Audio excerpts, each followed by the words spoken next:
points, I'll let you know.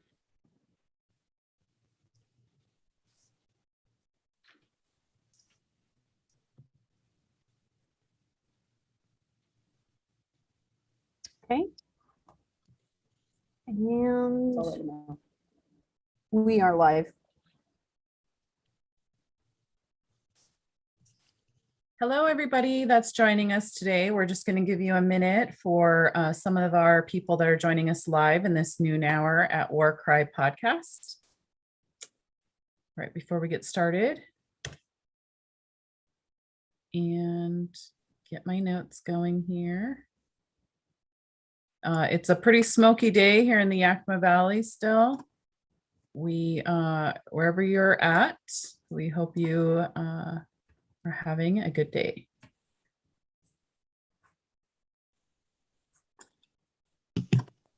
Okay, so welcome to this episode of War Cry Podcast.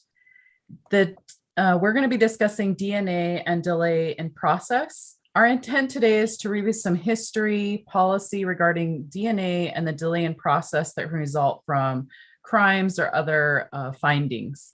And again, the style of this roundtable is as if we're in a coffee shop on the Yakima Reservation and you, the audience, are flies on the wall. I want to think of a better phrase than flies on a wall, but you're passing by, you're in the next table, and maybe you stop through and have an additional comment or question. If that does come up for you, please leave that in the chat box or in the comments. So again, welcome to this episode of War Cry Podcast. We are an all native run podcast discussing data, events, stories, issues, and historical connections about Northwest missing and murdered natives. Thank you for joining us for this episode. My name is Emily Washings, and co-hosts today are Patsy Whitefoot, Robin Peebushy, and Lucy Smartlowit. Before I go further, was there any announcements that that we had for today? Not really. I just wanted to let everybody know. I hope everybody does well, because I know with the Yakima Nation, we're in flux of our COVID phases. So I just want to remind everybody to be try to stay healthy and safe.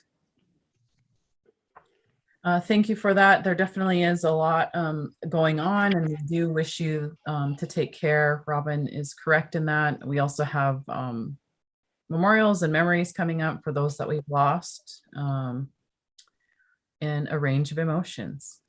So I want to begin this roundtable with I'm just going to dive right in about something that is bugging me, and I appreciate my co-hosts for entertaining this idea and willing to discuss this so that I'm not walking around my house talking to myself about all the emotions that are coming up about this. So we have who we refer to as the Ancient One, also known as Kennewick Man, and in our language, Tichaminich Oitpamana T-Tight. And I'm going to read a couple of quotes. One, I'm going to read from a blog post I wrote in 2017. And then I'm going to read from an article that talks about how and why this is continuing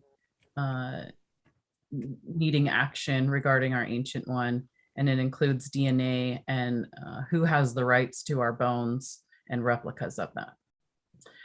So I start with saying, in fact, you have entire campaigns that attempt to shorten our timeline on these lands. After decades of claims largely built on faulty scientific theories and institutional racism, our ancestor, Tichaminich Oitpamana T-Tight, returned to natives of the Pacific Northwest. I was researching a different article, and I came researching for an article that I'm writing about fish, and I came across this article, Buckshot for Brains. You can find that on the confluenceproject.org.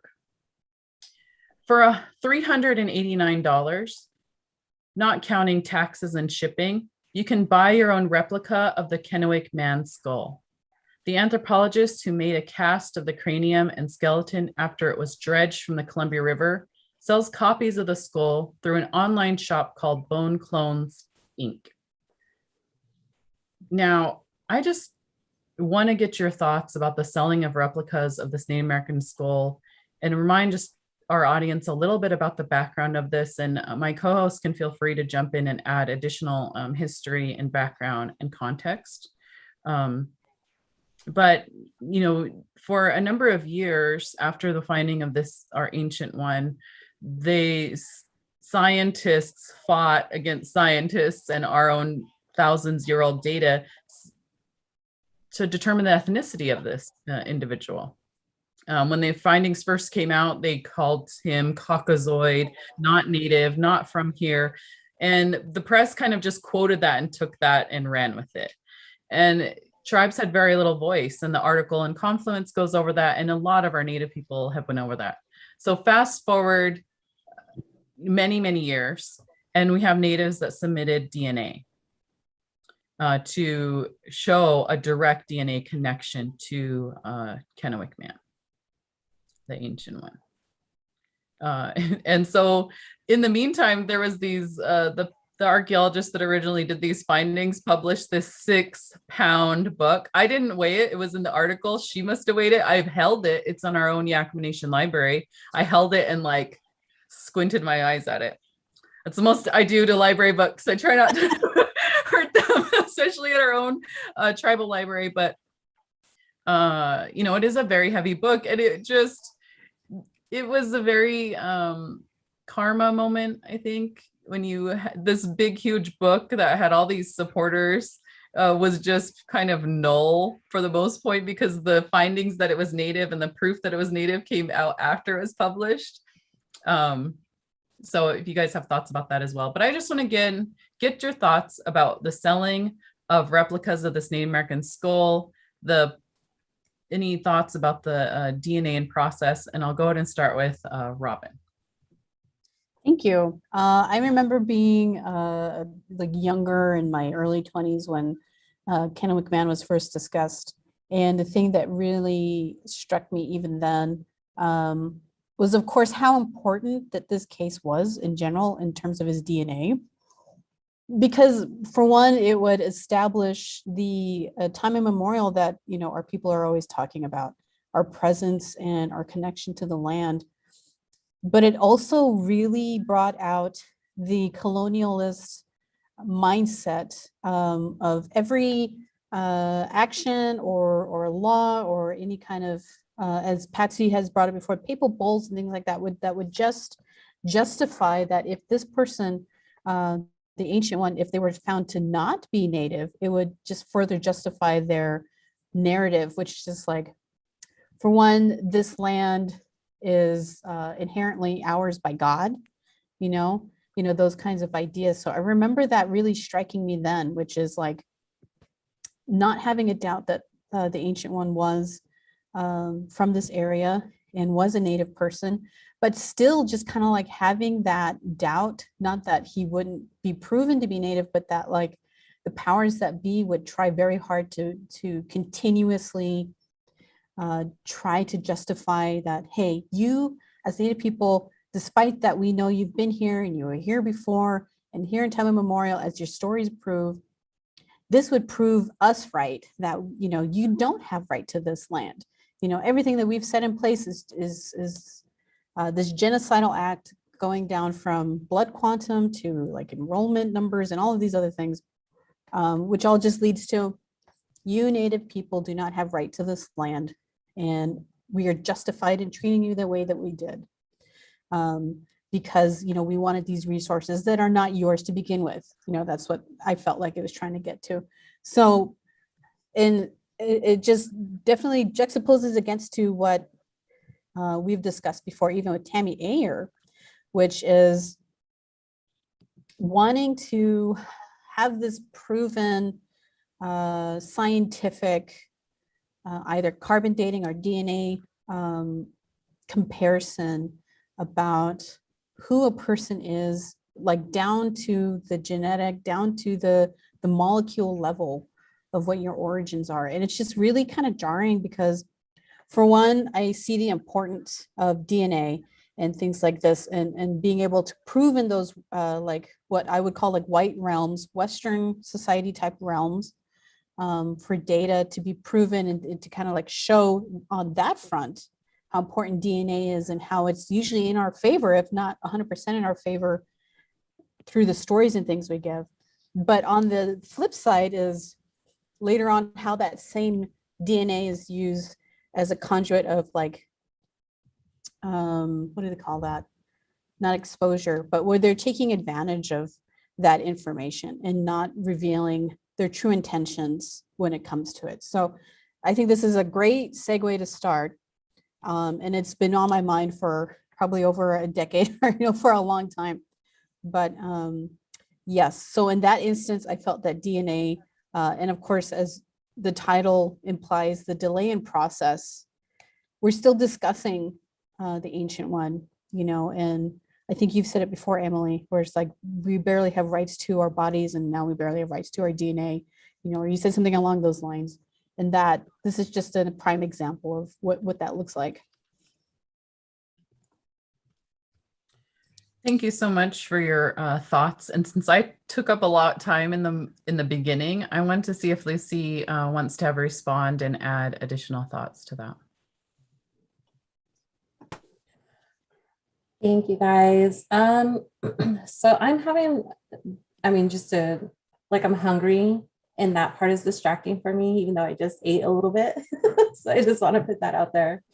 But with some of the information that you have provided us with the article from the Burke Museum, Emily, I also wanted to point out for our listeners who may not be familiar with it, with NAGPRA, which is the Native American Graves Protection and Repatriation Act, which is a mouthful. It was passed in 1990, which provides legal protections for Native American human remains, including their return to tribal communities if the tribes can prove they are related to the remains. So in regards to the Kennewick Man, the article indicates that the scientists argue that the remains were not proven to be related to present day tribes. Therefore, they should not be subject to NAGPRA and should be available to the scientific community for study. So several Washington and Oregon tribes joined the federal government in defending this suit. And so I just want to put into context, like there's this whole timeline of what has been happening with the controversy of Kennewick Man. And then to hear that, so our tribes defended to have him buried. And yet now we're finding on random websites that there's this recreation of a skull. And I don't understand, for one, who's buying this stuff? And then for two, like, I just don't understand why is this a sellable item? And in my mind, I feel like we have to go back throughout history of how anthropology and archaeologists have consistently defined who we are, observed and researched and published these studies on us. And I feel like just in this article, like I'm kind of having some reactions about it, just because we have to prove so much to exist. We have to prove our blood quantum. We have to prove our history, the historical context of us being related to the land in order to be federally recognized. And then, we even have to prove that, these archaeologists came and stole these remains of our ancestors to study them. And it infuriates me that we're constantly having to be defensive about our history because it's not defined and understood in colonial times. And scientists still write about us as if there is this, like they say the modern day tribes, but we have been those tribes all these years. We've evolved, and we've had to change by force of the government. So I just feel like it's ridiculous because it goes to show how we as a people have not been honored, and we're dehumanized. We're dehumanized down to research subjects. And for us to have to still have this conversation about, do the remains really belong to us?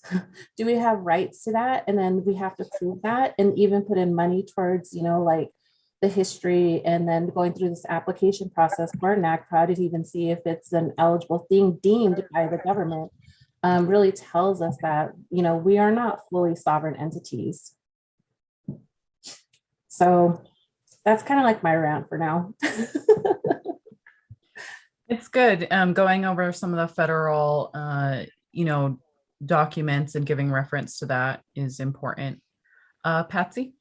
Um, yes, good morning, everyone. I just wanted to share somewhat of what Lucy shared about the various federal policies and laws that we have to respond to. And she's right, and we're all aware of that. But, as the audience, I'm wondering, what do we as Native people, what do we get from these kind of laws that have been put in place? And when you could take any law, and there's always a matter of interpretation as well.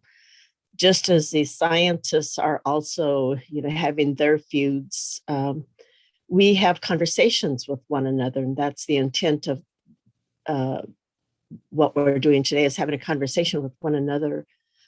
Even though there are these battles that continue to go on. And as Native people, we depend upon, our elders and our ancestors and the oral history that we have about where we come from in this land here in the Northwest. And so when we think about where we're located, it's very unfortunate that we have to continue to fight with the federal government or state government, or even at the international level, to say that we still exist as a people, not only existing as a people, but our relationships that we have with the land as well, where the Ancient One was located, is in the original homelands of who we are as a Yakima people. And so we know as a people that we have this relationship, and it's unfortunate that the scientists, those scientists who are against the tribe's statements about who we think he is, they're not familiar necessarily with the traditional homelands of the people. And so we're constantly having to educate these scientists as well. And it's not just scientists, it's, I think in general, it's non-Native populations about who we are as a people. And similarly, when we're talking about missing and murdered Indigenous women and people, it's a whole nother issue. There's layers upon layers. And I say that from just personal experience, is that, even though I might have given my DNA, there never was a response from the federal government about my submitting DNA. And so we all experience this issue on different levels, this collective response that we're having to the Ancient One, but also personal and family related issues as well when it comes to having rights, to the DNA, of family members. And then, on another note, it has to do with, selling the Ancient One, this recreation of a skull, those kinds of things. To me, it just reminds me of, things like Halloween. And that's when we start getting into, this, issues with representation. How can a person sell this and then think that, for me, it's just about money. That's what it's about. And when I think about Halloween, it's the same thing as, replicating, an item, and in this case, a skull, and then selling it to the public. And so to me, there should be some, ethical checks on these kinds of issues that we encounter, on a daily basis. And as Lucy said, this is really dehumanizing to us as a people.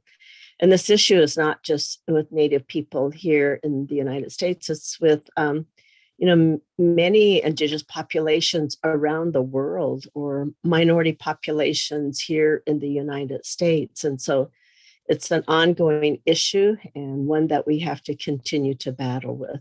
Thank you. Yeah, and you bring up a lot of good points there, my co-hosts. And, this collective response, as Patsy had said, you're all in it now. All of our guests are in this collective response. Feel free to sound off. But I do want to say that I did talk to one of the individuals that did give their DNA to prove a direct linkage for living Native Americans in the Northwest region. That individual was unaware that replica skulls were being sold. So it's in essence a direct lineage connection, and their replica skull is being sold. Could you imagine getting a message about that? One of your relatives' skulls being sold for profit from an institution that fought, saying that natives didn't exist here at a time period, as Robin had talked about. In initial, I don't want to say investigations, that sounds so serious for our little chat here, but in initial questions, it seems like they've been selling this skull since 2013 timeframe, and tribes, one of the tribes have been trying to stop them, and specifically that would have occurred from the time frame that I'm recalling, before Kennewick men had been transferred to tribes for reburial. So why wasn't this already in process? If during the court proceedings, during the transfer of remains from the museum, to the tribes, why wasn't all relevant materials, DNA, all of those things taken and allowed to rest in peace? And why? And again, it does bring up these issues about federal government response, and these other motions that come up regarding tribal members giving their DNA, and what federal response is going to be there. You heard from Patsy talk about the DNA regarding her missing sister and the lack of response from federal government. And it just does drive up this thing. So we have value in our bones, but only to be studied, not as a voice, not as somebody that's like trying to find out where their sister is. But I'm going to turn it back to my co-host, but I do want to share one memory that this individual had shared, that when the Teachamanich Oitpum, the Teatite, our ancient one, was being transferred back into the tribe's hands from the Brooke Museum. The Brooke Museum did not study the ancient one, but they were court appointed, I believe, to hold on to the remains until the issue is settled about, who they belonged to. And they said that they were singing songs, our traditional songs, that there was 2 eagles flying overhead.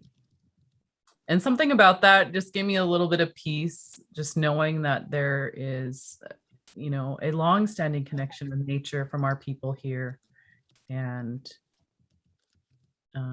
in this work that we bring up, in these critical issues that we bring up, in this collective response that we bring up. So, delay in process. This to me sounds and seems like a delay in process. It seems like something that would have been addressed in the previous court ruling regarding ownership and transfership. Like, why are people allowed to keep molds of Native American skulls if their 6-pound book in faulty science is disproved?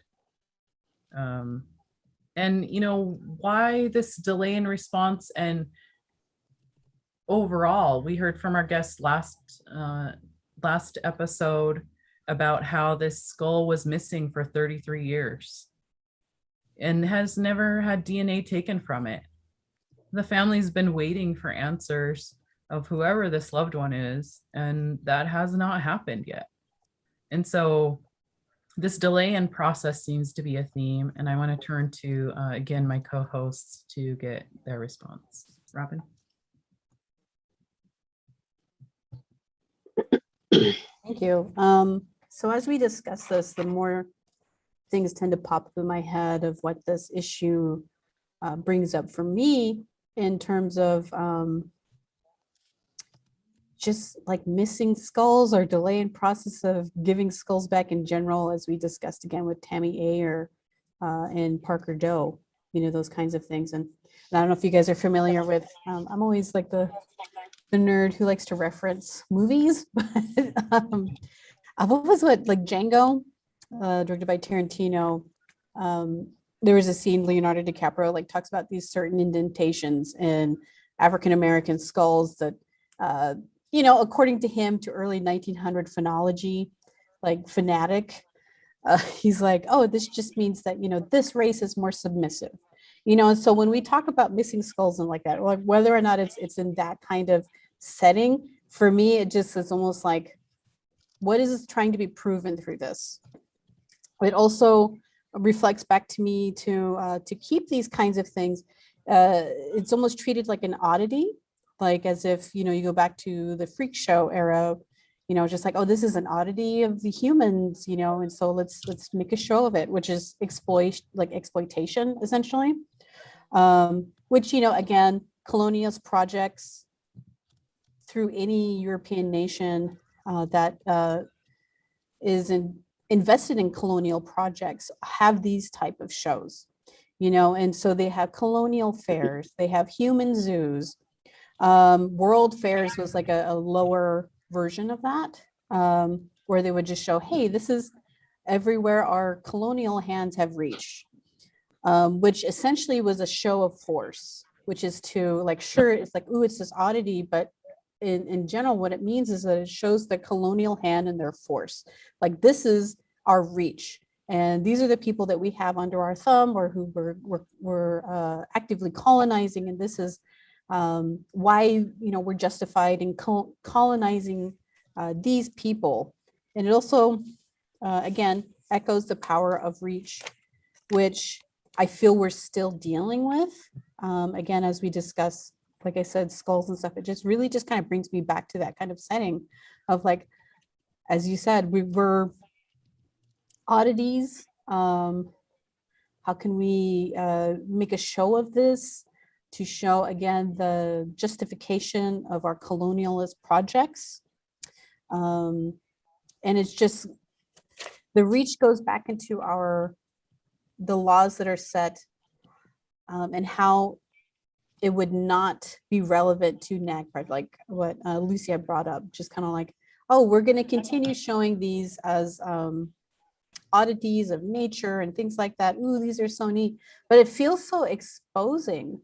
I've heard an elder once talk about how when you tell people outside of your community about your community, or when you're being researched and you're aware of being researched, it just kind of feels like you're opening up your body literally, and you're exposing yourself, and it like makes you feel vulnerable, because like, is somebody going to take something from me? Like, if I have to close back up or anything, like, what am I going to walk away missing? And definitely with something like Kennewick Man, or the Ancient One, that's what it feels like, when it has this all. And this is the exact exploitation that we were scared of, or that we feel is like, okay, we're going to take the skull and we're going to sell it. We're going to make money off of it. And it's just kind of, I mean, in the deepest response I have, it's just really disgusting to me. So, but I suppose that's all I have on that. Yeah, I mean, it's a lot, right? I mean, I think a lot of us, this collective response and, different things are being brought up. Lucy? Well, I'm also thinking about the use of DNA now and the importance of it. So going back to Patsy's Patsy sharing that she had provided DNA for her sister to see if it would help, and then there was no response or confirmation about that. And so I think it's really interesting that people are really excited to pay to have their DNA processed for ancestry, but then there's some reluctance, like if it's related to a crime, or I don't know. I have a lot of different thoughts about it and the delay in the process as well. Um, like who do we hold accountable for those things? Who is actually going to be responsible for getting back to us to let us know, like, hey, this is actually something that's, important. Like, when I think of, Parker Doe in our last episode, how her family is still waiting, and who knows if her family had given DNA or not, or if that was even a subject. But then I also think, it's a bigger issue at hand, and it goes into like systems, right? Like, does our systems and our regulators actually, can they afford to have this DNA sent off to get analyzed? Is there a proper collection of it? Is it a possibility that it could be, contaminated with other DNA? And so, I don't know. I feel like I just have a lot of questions in general, or thoughts around DNA collection, because, in ways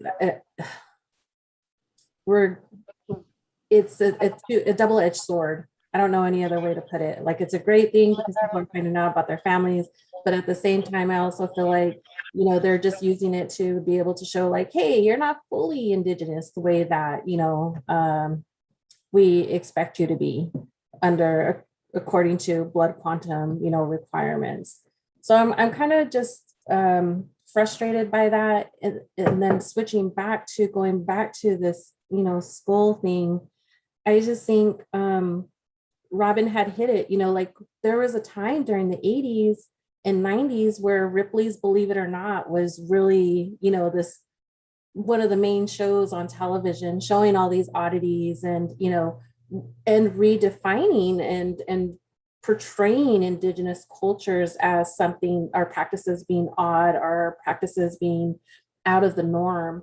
And so I just thought that was really, interesting, because when I think about it, we've been conditioned to think that our Indigenous culture is not the norm, period. Just throughout history, throughout, these reinforcements of imagery that we see through the television and whatnot. So I don't know. I kind of feel like I'm in both places, but again, like just in DNA in general, I do have questions about it. I'm curious, like, how can we actually reinforce and ensure the safety of our people who want to give their DNA, but, in case there was a crime or if they have a missing loved one, but how can we assure them that their DNA is not going to be used for any other ways? And really, I feel like that's a systems, an overall system thing in society where we need to be more mindful about how much we're going to give up. Because, the American Bar Association said just earlier this year or last year, your DNA isn't fully anonymous when you submit it to a lot of these genealogy places, so I'm just gonna put that right there for now. Yeah, a clear process. Patsy? You're on mute.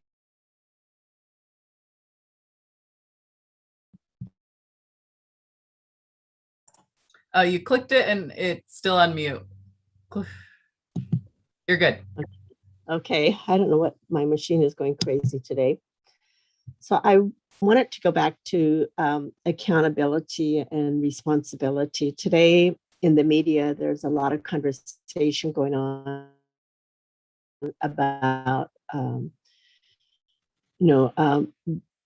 cemeteries or remains, or not remains, but also burial grounds where boarding school children have been located in Canada. But also there's been work going on here in the United States with the Carlisle Indian School. And so there's discussion going on, of course, various roles of who's responsible and who's accountable for these remains. And so I've been just following along with Carlisle Indian School, where the Army has taken the lead. One federal agency. And unlike the NAGPRA, the Native American Graves and Repatriation Act, you're dealing with various individuals and various interpretations by those that are responsible for working with either families or tribes. And so there's differing opinions, differing responses as well. So again, it just reminds me of the statement that someone made about us just having to respond constantly to various regulations, and there's no one set regulation to respond to, just like when you're dealing, like, for instance, with the FBI on DNA, if there isn't any follow-up, then as family members, you don't know who you're to be following up with. And so it becomes very confusing, conflicting, and just causes anxiety on part of the families or the tribes or communities. And so I think that's a major issue when it comes to delay in the response, because there's a delay in response. And like I said, there hasn't been a response all of these years. As a matter of fact, I've provided 2 samples of DNA. So my question is, where does this DNA go? I mean, I had to research where it goes myself to find out what happens, where I think it went. And so there isn't, I think, a comprehensive or integrated approach that really communicates with family members as well. And so just thinking about the boarding schools with the Army, it's up to the individual families to make the request, and then the individual families have to follow through. I think then that becomes an issue too, because it should be, again, a response that everyone is supporting the families. And so in this case, they're having to work with the Army. And anytime you work with a new institution, such for me, which has been the FBI, but also families having to work with the Army, you're just having to try to figure out, how do you even work with the Army in the first place? And the kind of history that we've had with the Army. And I'm just using that as an example, because with issues that we bring up, because you're dealing with various entities. When it comes to missing and murdered Indigenous people, you may be dealing with the FBI, you may be dealing with tribal law enforcement or the Bureau of Indian Affairs. You have so many entities to deal with, and they all have their various regulations. So who is ultimately responsible then? And in the case of scientists as well, so what's their interpretation and what is their responsibility to this as well? Is there a shared responsibility that they all have, or as the researchers and scientists, is this an individual responsibility because they're the researchers, they're deemed the researchers, so are they individually responsible for the ethics about all of this? And so I think there are more questions to ask, just like with missing and murdered Indigenous people. We really have to, take that apart and examine all aspects of it. And I've done that with Jaceera's case, and I'm familiar with, one of the family members that we've been working with National Union Women's Resource Center. And the process that the family has been using is what we suggested, but it requires a lot of work on behalf of the family to do. So, and if you're not getting support, then that creates burden on families. And so this conversation just opens up, even more issues as well. We're going into different professions. We're talking about archaeologists, we're talking about scientists, and we're talking about law enforcement, the Army, the federal government. It's so makes me tired just to think about it, because it does entail a lot of work. Just from my own personal experience, family experience, there's a lot of work to be done. And so I think what we're attempting to do here with the podcast is at least communicate this issue out there to the broader audience, but also let's have conversations about this and ask ourselves, how can we, work together in a way that we're communicating with one another, we're collaborating with one another, instead of having to work with various silos in the various institutions. So that's where I'm at. Thank you. Yeah, I thank you for sharing that personal insight about DNA. I think that we have this idea about how process works and jurisdictions work based on how we see true crime on TV and fictional stories, sometimes true stories. And, sometimes they're condensing time periods. Again, I want to thank any of our live audiences that is coming in. Oh, I'm getting an echo. Okay. And just a reminder, we're talking about DNA and delay in process. We are talking about the ancient one, which was found in the Kennewick area, and tribes took years to even prove that that was a Native American male through DNA evidence. And we've recently found out that they're selling replica skulls of his for some years and profiting still off this Native individual. Family members and relatives of that person that submitted their DNA were unaware of this fact until this morning. There's numerous individuals that did submit DNA, I believe approximately 22 that had submitted their DNA. And it does bring us to this collective response that you're seeing now. We also have, there was a stone projectile, like an arrowhead, some might say, found in this Kennewick man, our ancient one's pelvis. So whether that resulted in death or not, or there was definitely an act of violence that happened against this individual. And since we do talk about Northwest Missing and Murdered, it definitely seemed applicable for that inclusion.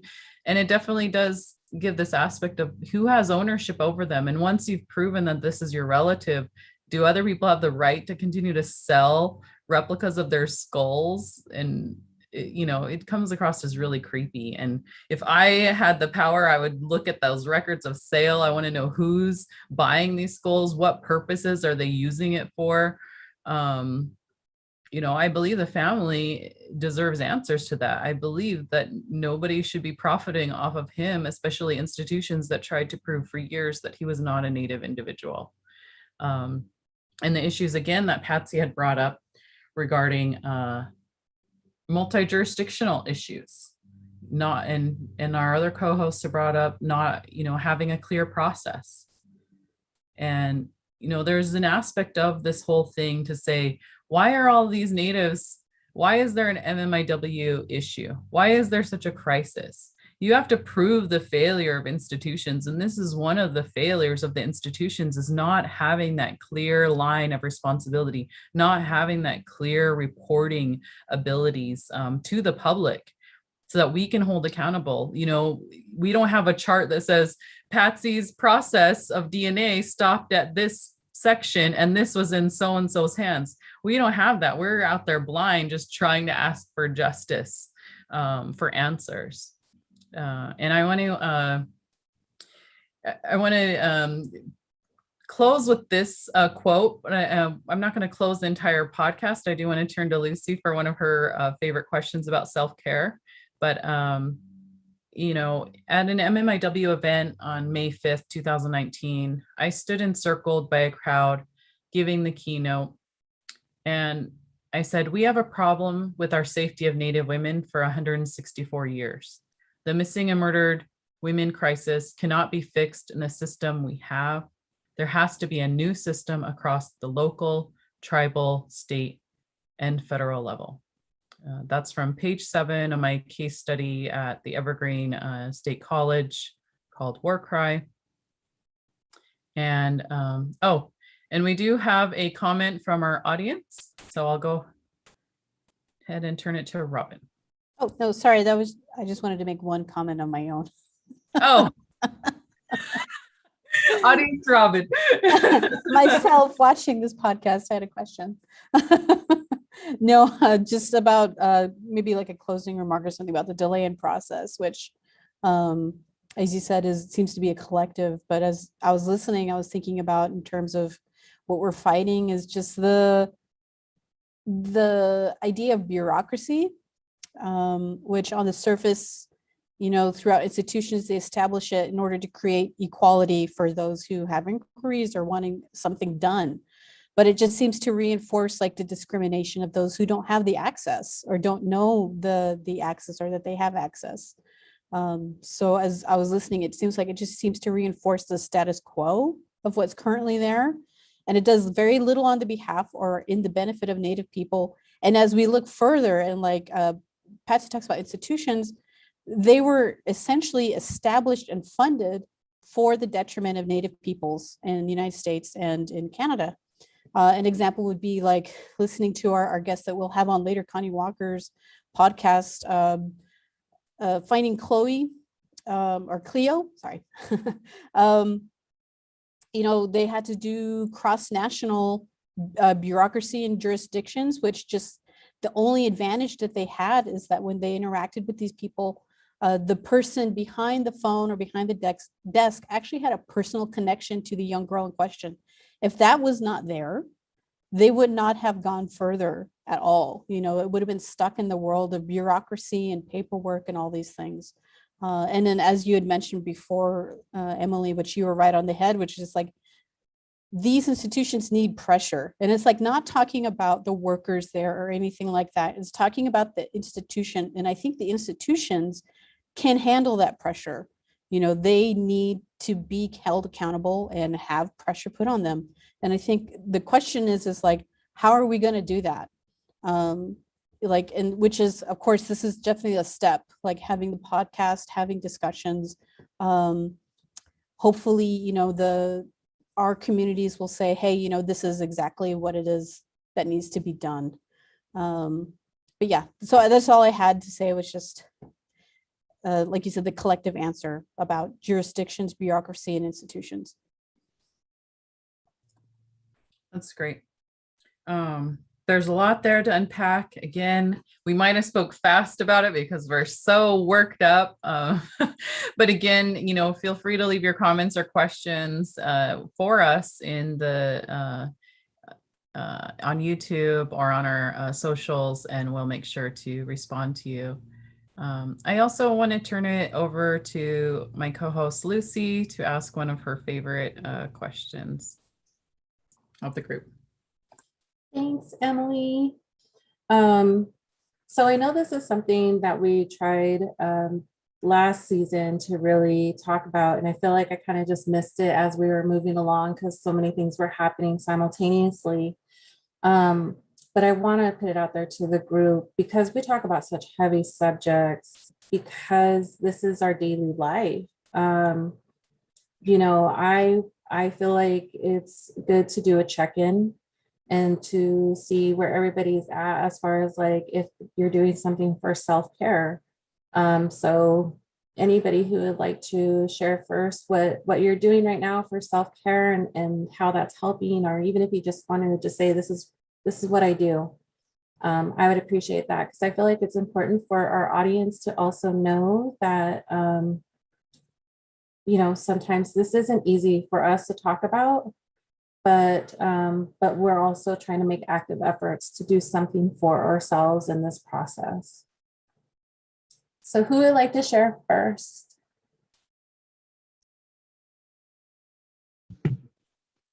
I'll go ahead and share. I think what has been helpful for me was to be able to articulate some of these issues when I first started doing this. And I call that just taking healthy risks, to be able to even articulate some of these issues that I've talked about over the last year and this year, because that was really challenging to be able to have this kind of discussion. And so it takes time, and it's something that I also see with other individuals who are having to address in these kinds of issues, missing and really hard to do. And so just having this opportunity to be able to talk about it and articulate it has been helpful. So for me, that's self-care as well.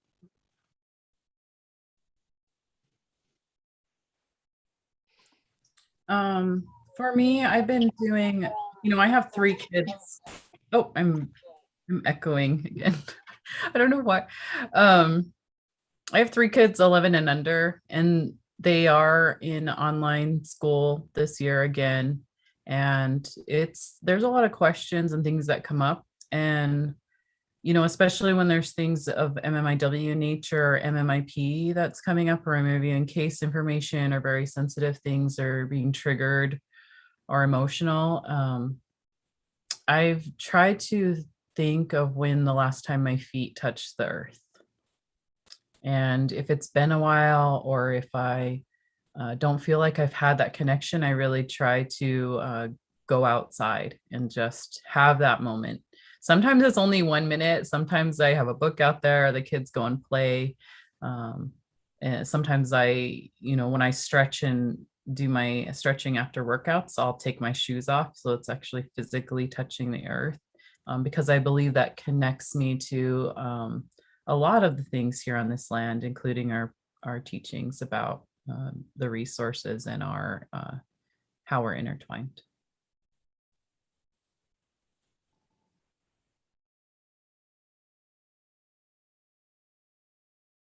Robin, it's your turn. Let's see. Lately, I've been letting myself have more fun in terms of like playing, like with my daughter. So she's 3, and it is hard. I had her when I was in my 30s, so it's like I hadn't been able to let myself be a child for a while. And so that's been really fun, and just learning how to put the phone away. And I've noticed I'm more tired, so I'm just like, okay, you have to put the phone down and actually just rest. And that's been really hard, but it's been really beneficial. Whereas like I suspiciously get a good amount of sleep. I'm like, oh, I just woke up on time, like this is really neat. So it's just like, but so I think that's been the biggest self-care thing, is kind of going back to saying be present in the moment. It's been hard because I like Lucy, at times I'm like have a million things going through my head, and I always bounce them off with her, and I'm just like, oh, I need to stop. Like, it's okay to concentrate on one thought at a time. It's hard, but and a lot of it has to do with the phone. I know the phone stimulates a lot of your brain activity, and so it's like I need to just like let myself be tired, and that's hard to do. Definitely when you're working mom and you're going through different things. Yeah, it's hard just to say it's okay. You're tired. Go to sleep.